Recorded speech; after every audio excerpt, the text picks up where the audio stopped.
teman-teman, ketemu lagi di Capture TV di Psikologi Corner. Nah, seperti biasanya kita akan ngobrol-ngobrol lagi dengan Pak Didik Mas Riviono.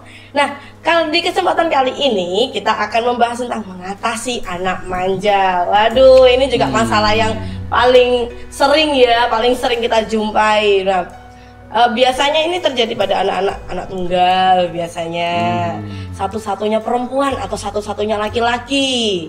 Atau kebetulan ini adalah seorang anak yang jenius ya, sangat jenius sekali ya. Biasanya seperti itu, akhirnya salah mendidik, biasanya seperti itu. Nah, akhirnya jatuhnya banyak sekali orang tua itu bertanya gitu. Apakah saya ini itu salah dalam mendidik, atau cara saya memberikan kasih sayang kepada anak saya ini salah sehingga anak saya ini bertumbuh sebagai anak yang manja. Nah, itu bagaimana tuh kita menjawabnya itu? Satu begini, kalau kita tinjau sebenarnya pada awalnya itu lebih banyak manja itu karena pola asuh. Contoh yang paling mudah, akibat takut kehilangan anak, takut sakit. Ya, kehilangan itu bisa karena sakit penyakit, bisa karena kecelakaan, bisa diculik orang, dari ketakutan yang tidak pada tempatnya pada ibu-ibu muda. Atau kepada orang tua yang hanya memiliki satu anak karena divonis oleh dokter bahwa mereka tidak bisa mengandung lagi, sehingga kemudian betul-betul carelessness, jadi betul-betul memperhatikan sekali segala kebutuhan mereka dari yang kecil, paling kecil sampai yang paling besar, dan itu disediakan semua tanpa anak itu berusaha, jadi disodorin terus begitu. Pokoknya ngomong A dapat A, ngomong Z dapat Z, ngomong X dapat X, tidak ada jeda waktu. Jadi seolah-olah semuanya itu dunia ini dengan mudah mereka peroleh. Nah, pada saat-saat sudah memasuki dunia berhubungan sosial dengan orang lain, ini mulai terjadi timbul kebiasaan kendala, yaitu anak tidak bisa menutupi kekurangannya akibat dari tuntutan sosial. Nah, apa akibatnya? Orang tuanya jadi korban, dikit-dikit ngek, gitu, menangis, gitu ya, merasa kecil, tidak percaya diri, karena semenjak awalnya sudah salah pola asuhnya. Jadi kalau melihat penyebabnya itu karena pola asuh yang terlalu OP. OP itu adalah overprotection, perlindungan yang berlebihan, akibat dari orang tua sendiri yang ketakutan kehilangan investasinya. Karena anak itu kan zaman sekarang itu investasi. Nanti kalau tua saya ikut siapa? Begitu ya.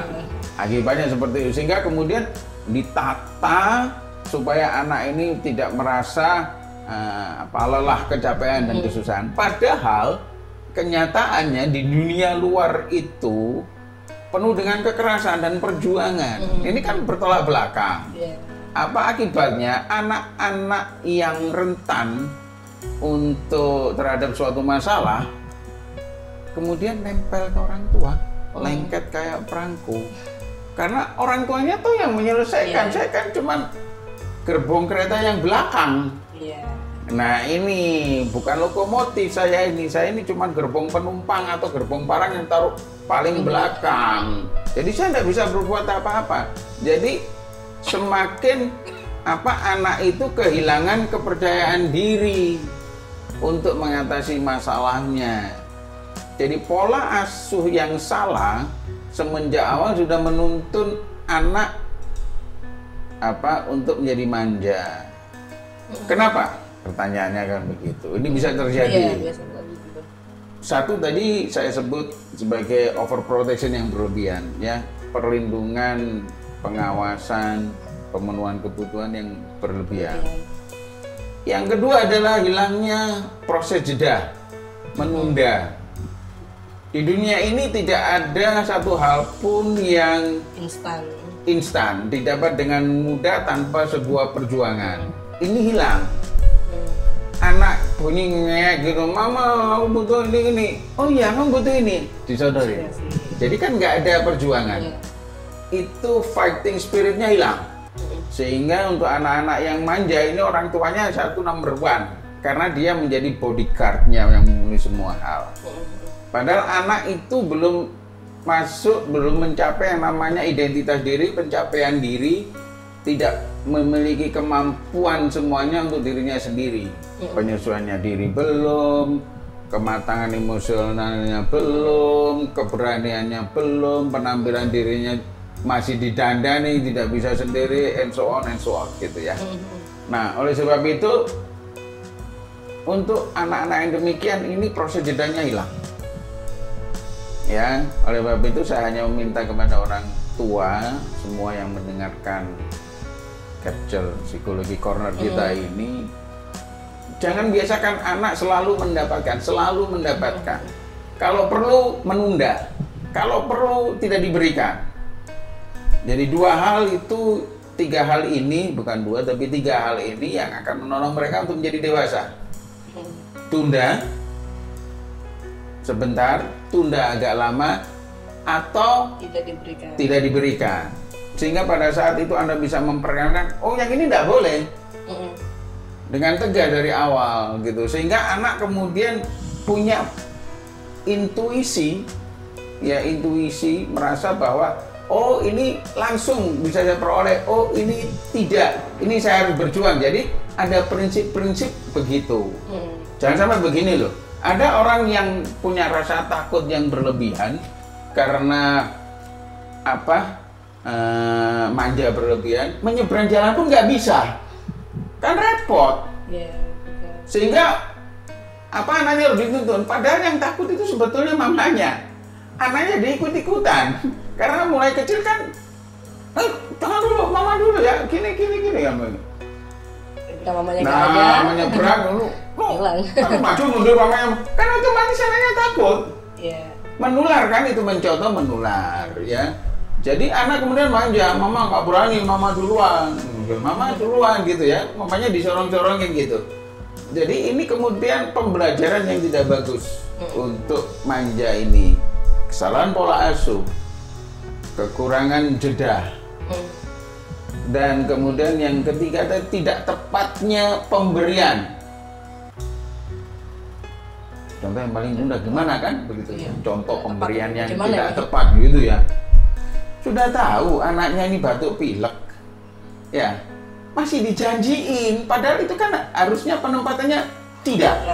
Tapi ini dijanjiinnya kalau kamu sembuh gitu. Nah, tidak dilihat kondisinya apakah anak ini alergi atau tidak. Jadi ada kehilangan rasionalitas dari orang tua.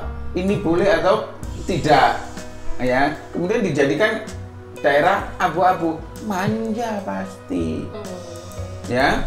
Tapi kalau anak yang tidak manja, ya toh cenderung berani, itu malah jeda waktunya panjang-panjang. Anaknya harus fighting spirit gitu ya. Pemberiannya itu lambat, panjang, lama sekali itu, malah berani. Wah, cenderung malah menentang akibatnya begitu. Jadi ini semacam game gitu ya buat orang tua untuk melakukan pembinaan pada anak-anaknya, gitu ya. Lalu ketika anak ini sudah terlanjur tumbuh sebagai anak yang manja nih, sudah terlanjur dia tumbuh besar, ternyata dia jadinya manja. Lalu bagaimana dia mengatasi anak ini? Jadi memang harus fight lagi dari awal ya? Iya, mulai dari awal. Seperti mereka masih balita.